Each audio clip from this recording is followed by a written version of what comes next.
Hey, beautiful souls and creative minds. Welcome to the Artist Stoop, the podcast where we turn the art world into your personal playground. I'm Jillian Zapata, your host, and I can't wait to dive into the art world with you. Each episode will be kicking it with an incredible artist, unraveling their stories and turning the spotlight on the magic that happens beyond the brush. Get ready to discover new perspectives, forge connections, and immerse yourself one captivating conversation at a time. So grab your favorite beverage, maybe a sketchbook, and let's jump into the kaleidoscope of creativity together. This is the Artist Stoop, where art isn't just a thing you see, it's an experience you feel.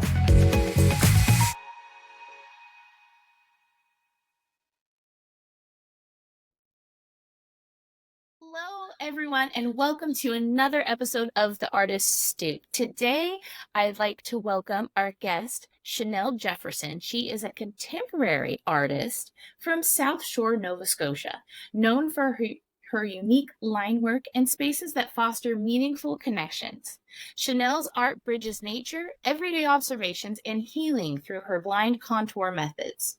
A Concordia University graduate with a BFA in studio arts and a minor in environmental geology, Chanelle is also the author of the My Nova Scotia cookbook and hosts the annual Finding Awe Within the Ordinary retreat. Her work is part of private collections and has been showcased internationally, with her most recent honor being the 2023 Artist in Residency at the Lunenburg School of the Arts. So welcome, Chanelle, to the podcast today. Thank you. Thank you for having me. I'm grateful to be here. Yeah. So typically how I start the shows off is I like to say how I do or don't know the artist, or how I found you. So on the gram, one day Jessica Sarin, she's like an art coach, whatever. Anyway, she had posted that you had a show up in Canada somewhere, correct? Recently, and she had posted it, and then I was like, oh, that's really cool. And then I started following you and I went down that long rabbit hole of like going, oh, her work is really beautiful and it has this calming effect, but there's all this beautiful movement in it. And I was like, I need to talk to her. Thank you. Yeah, I've worked quite a bit with Jessica. She really started my whole career as an artist. And she's been super supportive along my journey. And I recently had a show in Vancouver, Canada, where I flew across the country and took work with me and was able to have a solo show there. And it was a really beautiful opportunity. And it's kind of crazy how the internet world can bring us all together. So I'm really grateful that you reached out and looking forward to chatting with you today. Yeah, no, it's a lot of fun. So did you do her full coaching series, like the full year? Yeah, so I did BIK for 2 years actually. Wow. And it was really lovely. It changed my whole belief around being an artist and helped me see what was really possible for me. Gotcha. And I did just one of her like mini courses, and one of the things like that I know that she talks about is, what can your art do for someone? So what is your art do for people? Yeah, that's a beautiful question. So my art helps bring people into a very calm space, but it also gives them the feeling of coming home to themselves. The connection and the moment to connect back with themselves is really what it provides for people, a moment to look inward, I would also say, but I hear a lot from people, from a lot of designers as well, that my artwork brings the calming element that they're looking for into their homes and spaces. That's awesome. That's really beautiful. Yeah, when I did her little course, I did just the week, and when she said that, I was just like, oh, I never thought of it that way. Like, that was such a unique perspective to like look how art really does. It's not just something you hang in your home to be a beautiful thing. Like, people really do connect with the art in their space, and it really does transform the space for the better, because it potentially could represent a little bit of them. Yeah, and that's what I really love about commission work. When I work with people through commission, I have the opportunity to bring their story and their experiences into the work. and what they've moved through. And I think when we show up vulnerably within our work or anywhere in the world, it really allows, like, really what my work ultimately does is allow the space for others to be vulnerable and share what they have been through and moved through. And that's really kind of how my work blew up in ways that I never really expected it to. That's awesome. So you're up in Nova Scotia. You just told me you live in the forest, I do, yes. away from people. Like I Hmm. saw you posted something the other day, like you just kind of unplug from the Yeah. world in a sense. Does that Yes. affect your art and how you see things and just being? Yeah, I think it definitely plays a role in all of my work, in the business role and as well in what I'm creating. So I live in a place that doesn't get access to internet. The biggest question I hear is, do you have running water or electricity? Yes, I do. We just do not have fiber op. It's a thing in Nova Scotia. I don't know. We can send people to Mars, but we can't have like internet in certain parts of rural Nova Scotia. It's hilarious.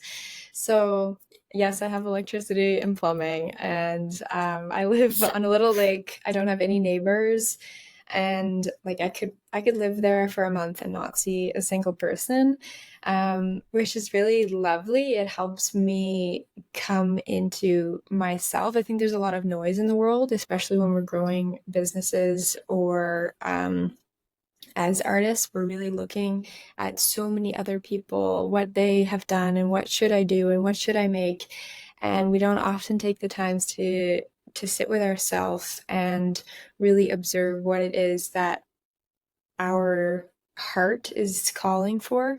So that really offers me that space. My studio is in a town of Lunenburg, which is how I get access to business for internet, like internet for business, and how I where I create. I don't create at home, but it allows me to separate life from being an artist and being on in business all the time from my home life, which is really helpful. Yeah, that finding that balance, it's hard sometimes Yeah. because I've known people like I myself, my studio's in my house in a bedroom. That just makes it convenient for me. Like when my son goes to bed at night, I can work. Like I don't have to do it. But I know that a lot of people they love being able to leave home at home and studio time it's in the studio. Yeah, I think work-life balance is kind of a funny concept to me. I don't think I've really stopped trying to achieve the equal balance Yeah. of family and work being the same. I think it's for like forever changing and moving like this, but we only Hmm. run into issues when one is down or one is up for far too long and we can't get the other one off the ground, or if we're focusing way too much on business and not coming into the family, or we're focusing way too much on family and we're neglecting Yeah. business. But just kind of looking at how we can constantly go like this. But one thing that I always make sure of is like I wear many hats, as many women do. But when I am in the hat of relationship or in like mother mode and being home, um, I'm making sure to be very present with that hat. So Yeah. it's not like checking emails while I'm trying to cook. It's I've got my mom hat on or my partner hat on, and when I'm at business and or in the studio, I've got my painter hat on, Yeah. and just staying really focused and present in those roles. That's super important. I totally agree with that. So let's dive into your beautiful work here. So Hmm. you use a lot of blind contour drawing. Um, I know what that is, but Yeah. can you explain what that is to our audience and then like how you came to start using that in your work? Yeah. So I love blind contour because it is a way for me to surrender. It means that I am drawing without looking at the paper. So I there are a lot of hands in my work. There are my hands. I'm completely looking at my hand as I'm drawing, but not looking at the paper at all. Things come out pretty wonky, and it took me about like 6 years to get anything that resembled something. And I came across this method when I was in my first year of university at Concordia, and I absolutely hated it. I had a teacher that made us study blind contour for an entire year, and it was all we did for 5 hours a week. We drew our thumbs under a magnifying glass, and she knew if you were cheating. She knew if you looked, and it was insane. And I just remember how much I disliked her. And I disliked the process, and then slowly and hilariously, I watched it trickle into my work because it allowed me the space and opportunity. I thought going to art school had to be so rigid and perfect and beautifully, like, just precise. Mhm. And I realized how exhausting it is to try to achieve perfection in all areas of our life. And when I started to realize that blind contour allowed me the opportunity to surrender and just like release the perfectionism in myself, I was like, oh, this is pretty cool. I'm gonna start doing this more. And it just slowly trickled into my work, and now it's the only way I draw. And it's an amazing, if you haven't done it before and you like, even if you're not a creative person, I would just recommend big time for you to give it a shot and see Mhm. how you feel afterwards, because it gives us that moment to really connect with our subject. And I always say that, like, when we're looking back and forth between our paintings or our drawings and not fully present with one or the other, we're drawing what we want to see or what we think we see, and not actually what we're seeing. And it Yeah. just gives us that opportunity to look deeper and to be like, wow, my hand is this beautiful, intricate thing, and I had no idea. Yeah, it is. I remember doing a lot of blind corn tours, mostly in high school. Yeah, but it's just like it's one of those things that you do want to look because it's a natural thing to want to look down at your paper, to I know. not, and then you also, what my teacher, I don't know if your teacher did this, to not raise your pen up, to keep Yeah. your Yep. pen on the point. Like if you have to stop for a second and adjust your hand or whatever, do whatever, Mhm. it's it's a lot of fun. And as your work, I've seen it, as you do it more and more, the more accurate and like Yeah. proportions, sometimes it's just like you truly get an accurate representation of what you're drawing if you practice and practice and practice. And I think that's what's so cool about it. Yeah, it's really fun and it's interesting. I've seen a lot of people get incredibly frustrated when trying it for the first time, but it's just like if we take a moment to really think about that and that want to look, it's all just our want to control as humans and control the Yeah. situation and the outcome. That's all. Yeah. Isn't that funny how I think yeah, that's so true. We as humans, we need to be in control of all things. We think we And need to be. exactly, we think we need to be in control. And if we allow that release, it's like a fighting between your masculine and your feminine energy. I feel like that feminine energy of not letting, of having that control be released is Mhm. is a lot of what I think we need more in our lives. Yeah. Releasing control has been monumental in all of the opportunities and just things that I never thought I would get to experience. That's kind of been the driving thing for me, is just like surrender.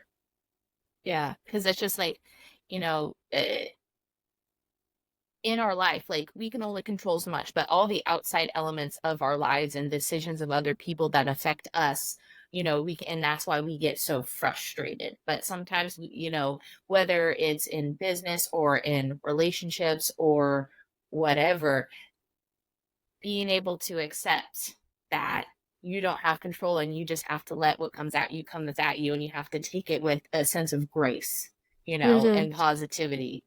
Yeah, I was speaking to one of my clients today about this as well, and I think there's often that point where on our journey, for me personally, on my own healing journey, it was like I had this idea that if I achieved this certain level of success or this certain level of income or whatever status, whatever it was, that the shitstorm would just magically disappear. But what I've actually come to learn is that the storm never disappears. We just learn how to be in the center more instead of letting it blow us around.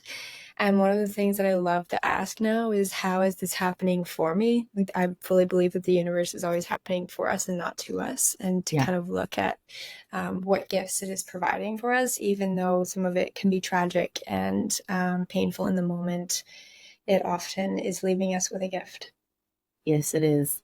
So beautifully said. So man, that really was.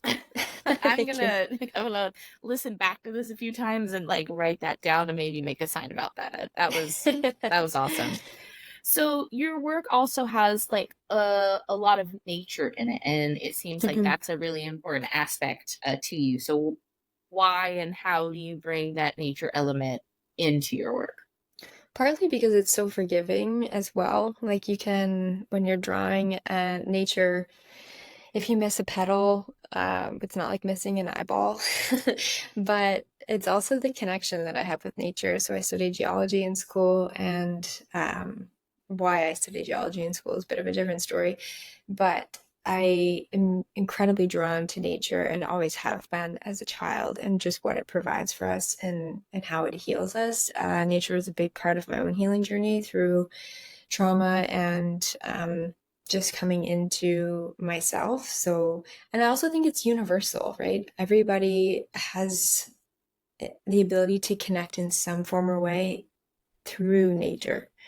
We've all experienced its beauty. It's all always been there for us. We've all seen like the beautiful flower on the side of the street if we're willing to stop and look for it or observe it. But yeah, I think it's just played such a big role in my life. Yeah. Is there an element of nature like let me like a tree, flowers, water, mountains, uh rivers, lakes, whatever? Is there a specific element of nature that you're drawn to more that is more healing for you than others? For me personally, the ocean has always been like bodies of water in specific, but the ocean has like has it just whenever I'm visualizing or in my meditation, I have this specific spot in the ocean that I go to every single time. And yeah, I'm just definitely a water person. But I don't often include, I guess there is the element like the fluidity in my paintings that comes back to perhaps bodies of water. But yeah, I don't often draw water, but more so I draw trees or flowers. And I'm trying to think of what else there is in my paintings. Like just anything that grows from Yeah, nature. Yeah. yeah. Oh, I get that. I'm water as well because I like before we jumped on, I told you I grew up in Central Oregon, so we were surrounded by lakes and rivers and mountains. Mm, But there's this like one particular river that's just like I could go sit on any portion of the bank of it, and it's just so calming. There's just something yeah. about it that's just like you just are instantly calm. Like you feel the coolness that comes off the riverbank, and you're just you can do that, you know? Yeah. So I hear you on that.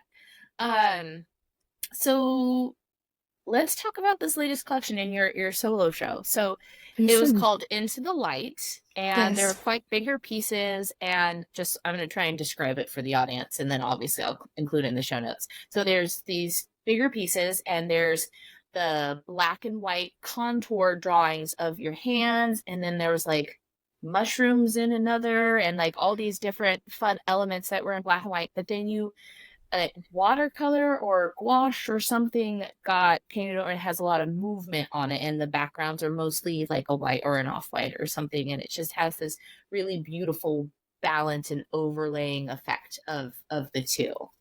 Thank you. Yeah, so that's my main method of working at this point in my life. I always draw on the canvas first, and then I come in with diluted pigment, and that's where the movement, a lot of people think it's watercolor, but it's just pigment, and then majority of it's actually chalk. So anything that's color Oh, that isn't like the really dark bluish color is actually chalk.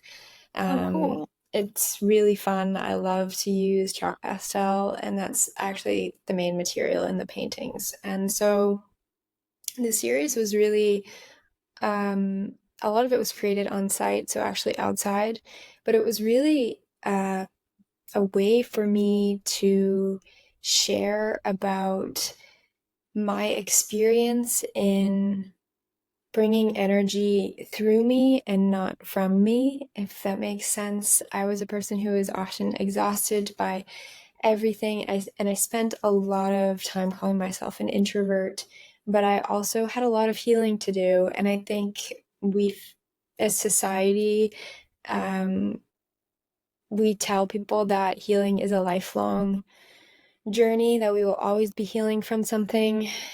and that there is never any end. It's something that we're gonna have to do for the rest of our life, and it's always gonna be painful.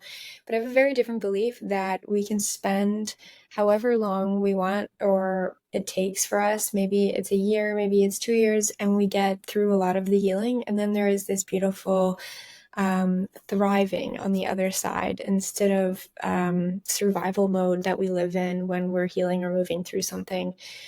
But I'm feeling like I have in this series, when I was creating, feeling like coming out of this cloud of healing from the past 5 years and just really ready to be in this thriving mode. I dedicated a lot of time, energy, resources, money into my healing journey. And now I'm really at this point where I'm seeing like I'm no longer swimming and trying to stay afloat. And I've kind of reached the island of where I can just really soak it all in. Yeah, no, that's really beautiful. And it's just like, it's funny. I actually just I have to find it real quick. I just posted this this quote that actually just dives in on that. And it said it was from Jay Shetty, and it says, "I don't think the healing process ever ends. I just think there comes a time when you decide that your wounds aren't going to stop you from becoming the person you want to be. So self-love is a lifelong journey, and sometimes it's harder than others. You just have to commit." And I just, Mhm. that really hit home, like for me, and like kind of what we're talking about. And yeah, there just comes a time when, you know, you feel like, okay, I don't want to play victim to my healing process anymore. And I think I've Yes. healed enough to be able to reflect back on, the trauma and the experience. Because I too have had, quite a bit of trauma as well. Um, and you just kind of get to that point where you're just like, I'm at peace with it, Um, and it takes a yeah. while sometimes. Yeah, and we can also allow ourselves to understand that it doesn't have to be a life sentence Mhm. and that it can be like something that we can move through. And it's as crazy as it sounds or it is to say, I'm at this point in my life where I'm grateful for the things that I experienced and the things that had happened to me.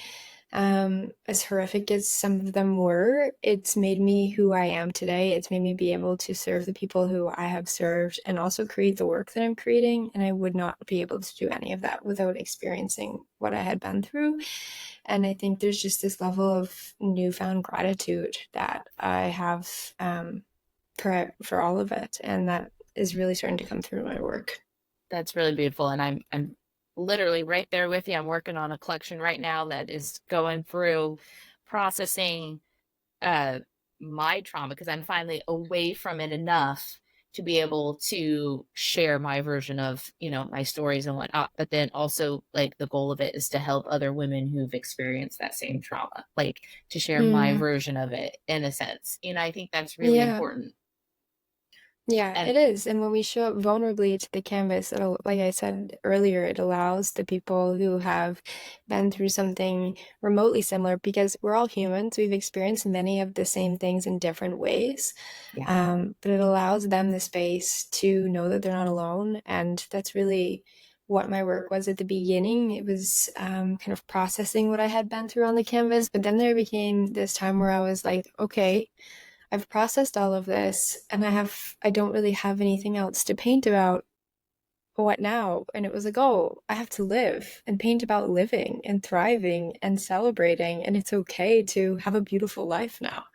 And it was a kind of, oh shit moment.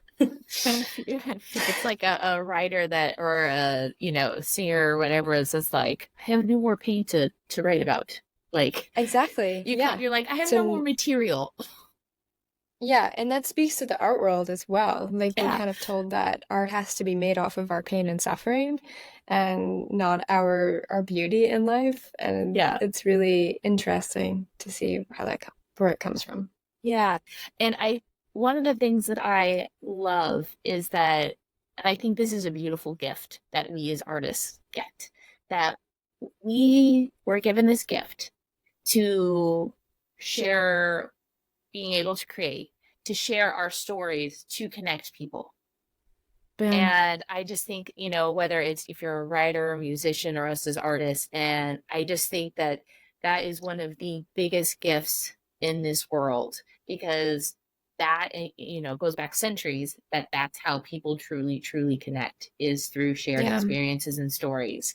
And to be able to have your own voice be part of, this lifelong tradition is, I think it's just one of those really beautiful things.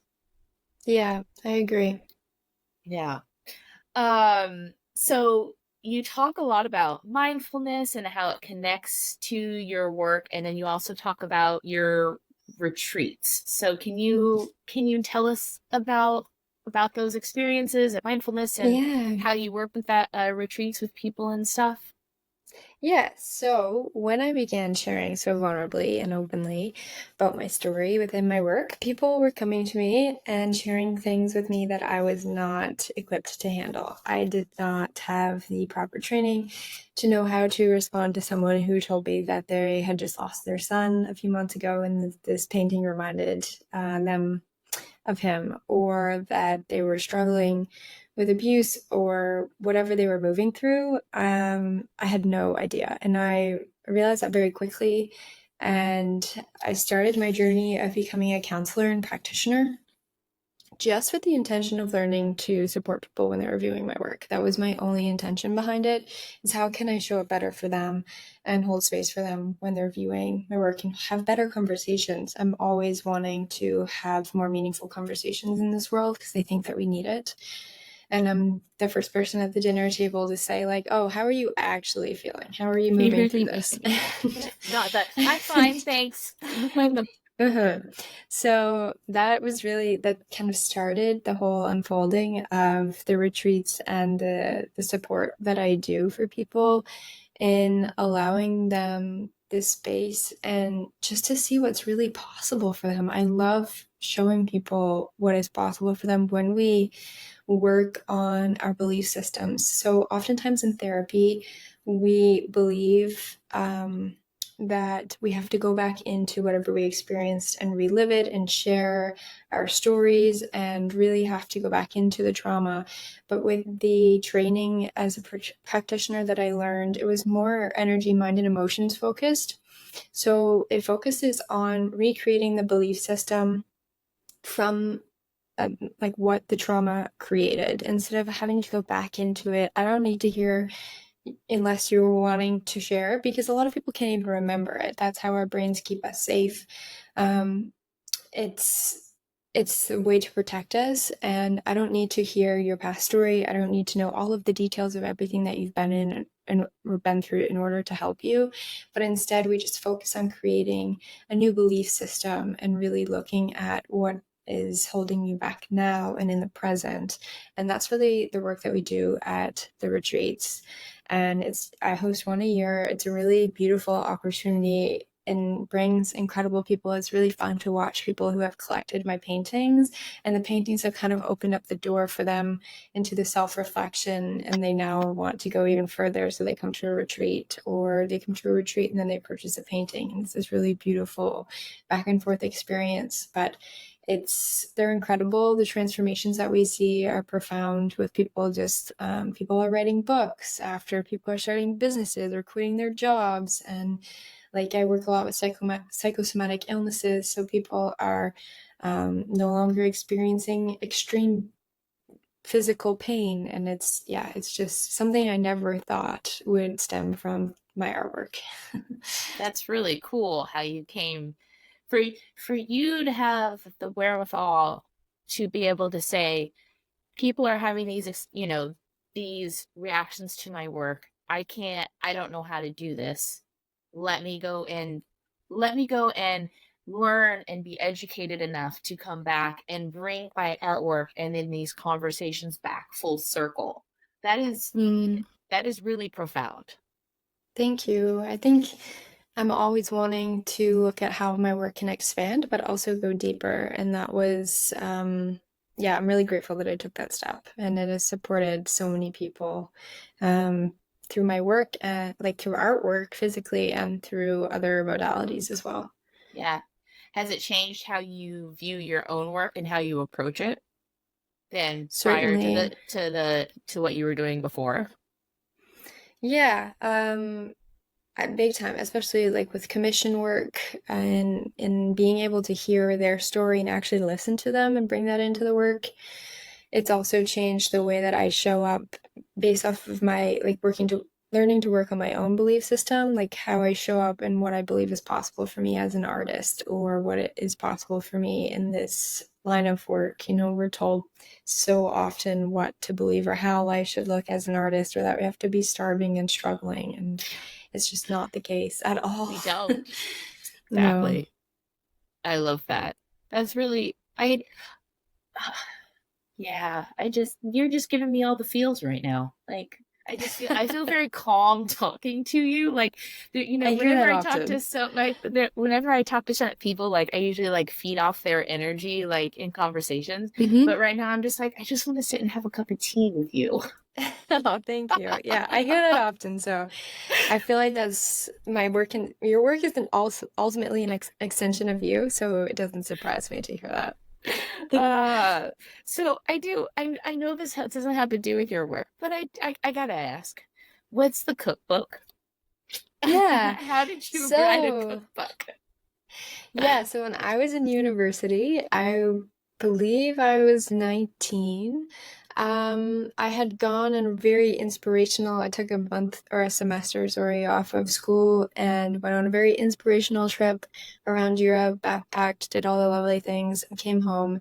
And I was just super inspired by what I had seen and the way that they approached the tourism community so differently. And so originally, because I was told this is how to succeed as an artist in Nova Scotia. I used to do farmers markets, and I used to lug like little printing cards all around Nova Scotia. I didn't make shit. Like I barely made enough to cover the cost of my table. But in university, I was so deeply inspired by something. I don't even know what, but I kind of put together my grandmother's recipes. I also needed a way to pay for some of my school. So I put together my grandmother's recipes, illustrated this little cookbook, and then pitched it. And it was published, and now it just kind of sells. It's completely unrelated to the work that I do now, I would say. Besides that, I still deeply love food and the connection that it provides for us at the dinner table or at any table.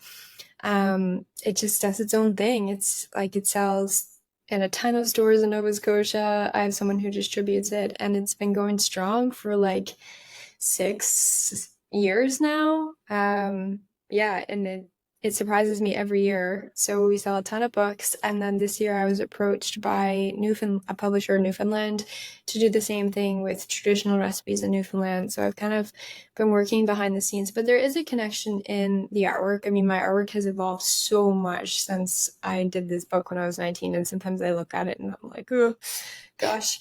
But I still draw, like for the Newfoundland book, I'm still drawing blind contour. I'm tongue twisted. I'm still drawing with the same forms. It's watercolor, but I'm still drawing blind contour and in the same way.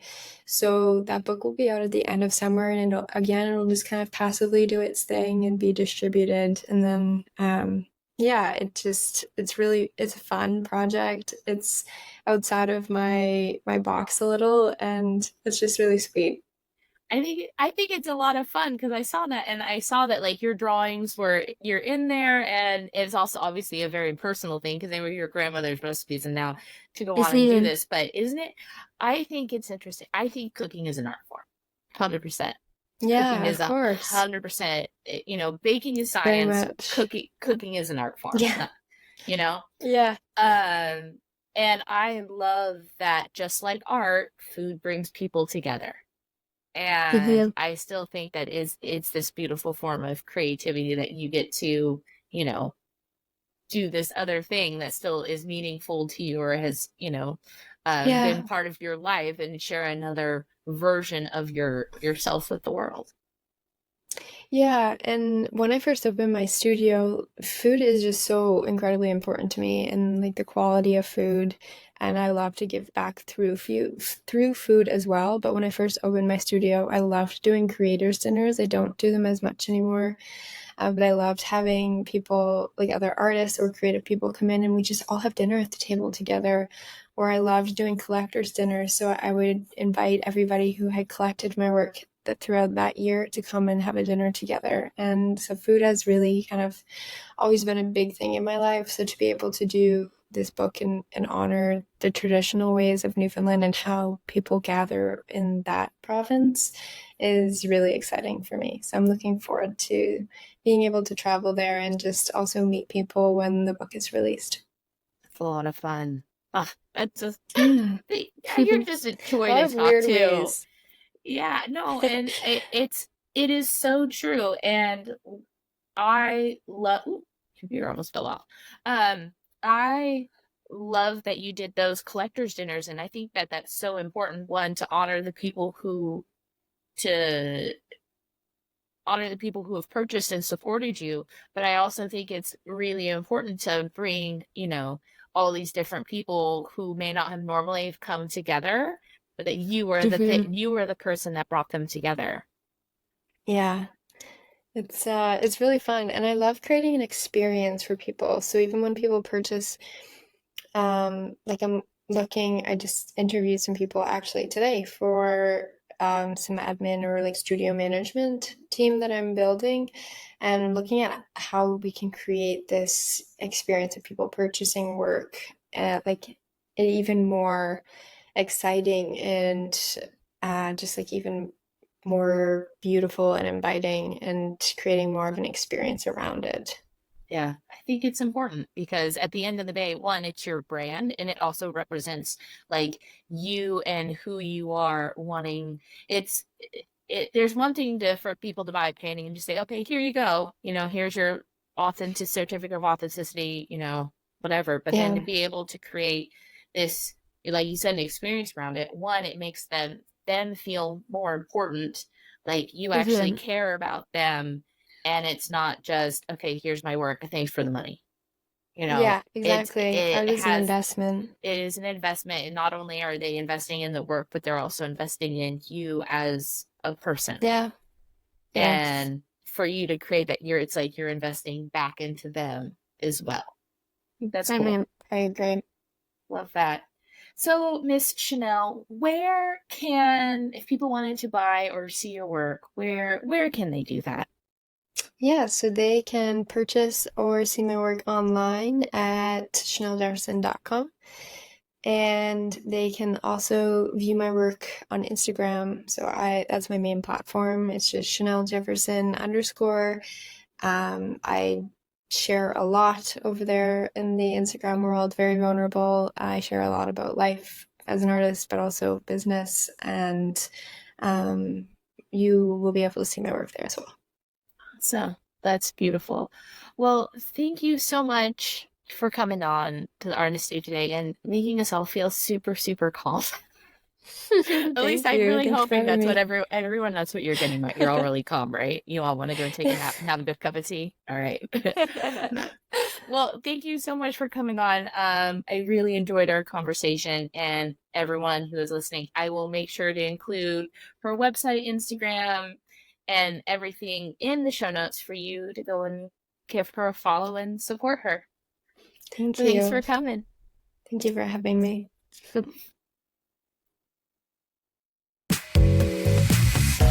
And that, my friends, wraps up another colorful episode of The Artist Stoop.